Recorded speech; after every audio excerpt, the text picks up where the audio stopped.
All right, so you guys have to hear about this. Donald Trump, the man who said prices would drop under him, whether it be groceries, gas, etc., you name it, that was kind of his pitch. But now he's pushing blanket tariffs that even economists say would spike prices across the board. So, which is it? Because while us average everyday Americans brace for higher costs, Trump's busy lashing out at the Supreme Court of the United States, and that's where this story takes a turn. But before we get into it, please like and subscribe, comment down below, hit that notification bell, drop a blue heart in the comment sections. I appreciate your support, and together we can push back against this current administration. So before I get into it, to kind of give you the rundown, earlier today, about 3 hours ago, the Supreme Court ruled in a 6-3 decision that they were going to block Trump's tariffs because they thought they were illegal. They thought they were unconstitutional.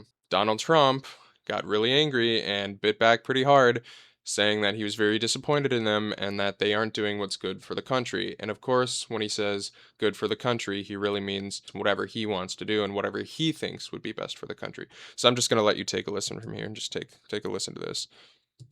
The Supreme Court's ruling on tariffs is deeply disappointing, and I'm ashamed of certain members of the court, absolutely ashamed, for not having the courage to do what's right for our country. Now, I know I just mentioned this, but I just kind of wanted to reiterate that when Donald Trump says he's deeply disappointed, it's not because what they did was necessarily or inherently a bad decision. He's disappointed because he's realizing that he's slowly but surely losing power. He's not just losing support now, but he's actually losing power.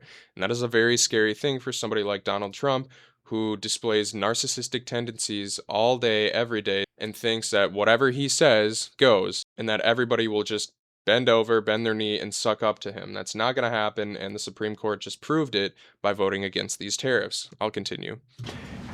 I'd like to thank and congratulate Justices Thomas, Alito, and Kavanaugh for their strength and wisdom and love of our country, which is right now very proud of those justices. I like how he says the country is very proud of them, even though he's just saying that. I mean, this decision happened only a couple hours ago, and I would venture to guess that maybe even half the country didn't even know that this was happening. I would guess that the majority of our citizens don't even know that this is happening because they're out. They're busy doing actual work, unlike him. Yet because he likes that they voted that way, the entire country must be proud of them, or must like the way they voted. Anyway. When you read the dissenting opinions, there's no way that anyone can argue against them. There's no way. Foreign countries that have been ripping us off for years are ecstatic. They're so happy. And they're dancing in the streets, but they won't be dancing for long, that I can assure you.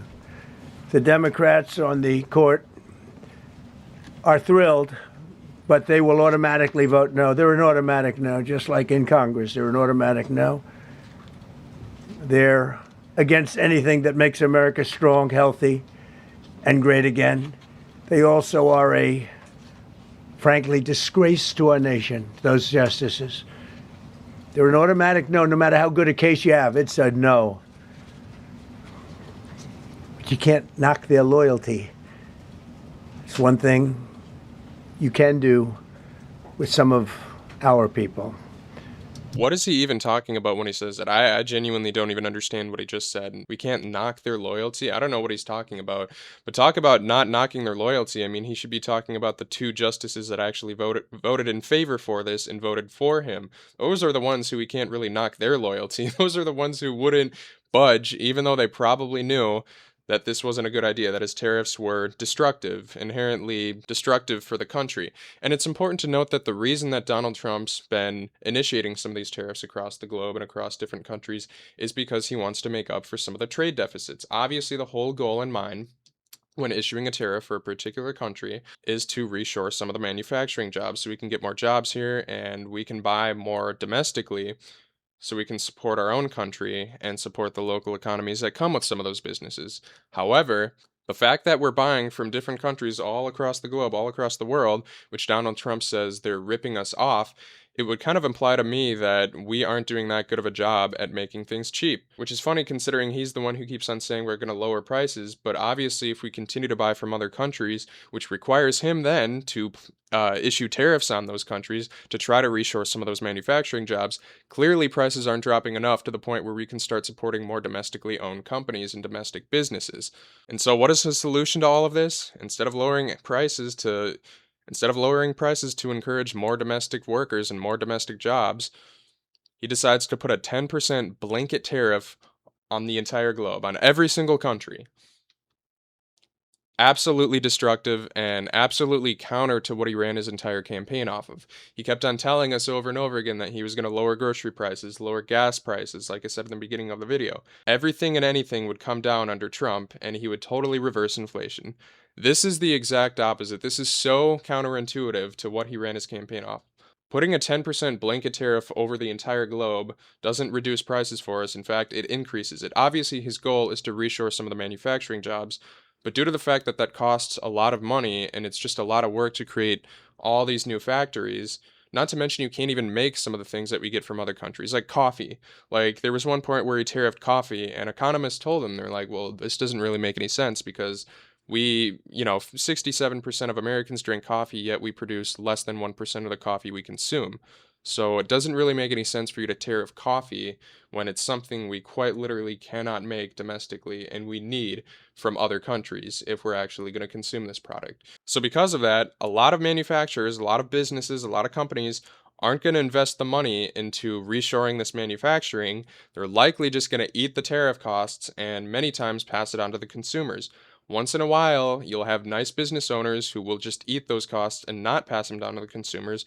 But in order to make actual profits, a lot of times they need to. Otherwise, they're losing money in a lot of cases.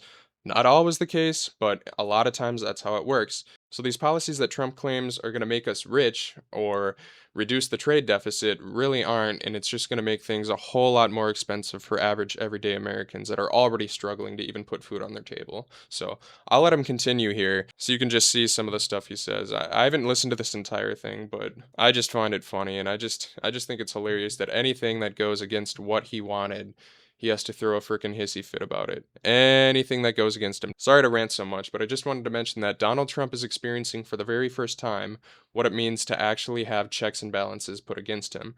He's finally experiencing what it's like to be a real president. No other president in US history has had this much power, has had this much unchecked power. I guarantee that if Obama or Biden did half of the stuff that he did, you better believe that the executive branch and the Supreme Court would be all over him, trying to stop him from doing some of this. But since he's Trump, it seems like they just silently slide him the pass. But finally, he's experiencing what it feels like to be checked to some degree, which is why he's so angry right now, because he's so used to getting things his way. Anyway, I'll just get back into it. Just listen a little bit more. Others think they're being politically correct, which has happened before far too often with certain members of this court. And it's happened so often with this court. What a shame. Having to do with voting in particular. When in fact they're just being fools and lapdogs for the rhinos and the radical left Democrats, and not that this should have anything at all to do with it. They're very unpatriotic and disloyal to our Constitution. It's my opinion that the court has been swayed by foreign interests and a political movement that is far smaller than people would ever think. I like how he actually mentions that it's his opinion that they're being influenced by foreign interests. I mean, clearly he's just reading from a script. So a lot of these thoughts that he's spewing right now aren't truly his. I mean, they are to some degree. They're definitely influenced by him. But obviously he's just kind of reading off of a paper, hence why he had to put in the disclaimer that it was his opinion that they're being influenced by foreign interests, not an actual fact, not an actual provable fact that we're aware of. Small movement. I won by millions of votes. We won in a landslide. Not really, actually. With all the cheating that went on, there was a lot of it. But we still won in a landslide. Too big to rig. But these people are obnoxious, ignorant, and loud. They're very loud. And I think what is he even talking certain about justices are afraid of that. What does being loud have to do with any of this? I mean, I feel like he's just pulling anything and everything out of his pocket to try to smear their name in an attempt to undermine their credibility or just smear their name. I just don't get it. It just doesn't make any sense to me. I mean, I doubt that any Supreme Court justice has been known for being too loud. I just doubt it. I think Donald Trump's totally pulling stuff right out of his ass in an attempt to have people think that what he's saying is true and that he's the real anti corruption man. He's the one who wants to steer this country in the right direction, when obviously everything that he does on a day to day basis, 24 hours, 7 days a week, is totally the opposite to that. They don't want to do the right thing. They're afraid of it. This was an important case to me, more as a symbol of economic national security, and also, I would say, just for our country itself, so important, because we're doing so well as a country. We've never done so well. The good news is How effing delusional to say that we've never done so well. There's so many other times in US history that you can look at that we were doing significantly better than this. What about back in the 1950s when we had a top marginal tax rate of 91%? And we took a lot of that tax money to fund things like education. Going to US Berkeley back in the 1960s, in like 1965 in particular, I'm pretty sure tuition was free. I'm pretty sure you had to pay almost nothing, if anything. But as time went on, especially when we went into the Reagan era of economics, he started taking off a lot of those top marginal tax rates. So naturally, the government had less money to put towards some of these social programs to subsidize them. So eventually, the cost of education went up. I mean, even from like 1975 to now, one generation, tuition has tripled.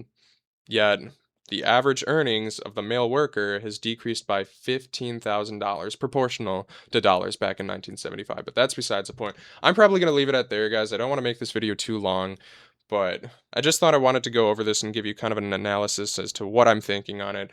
Once again, if you like this video, if you like this type of content, like, subscribe, comment down below, hit that notification bell. Love you all, appreciate the support, and I'll see you in the next one. Bye.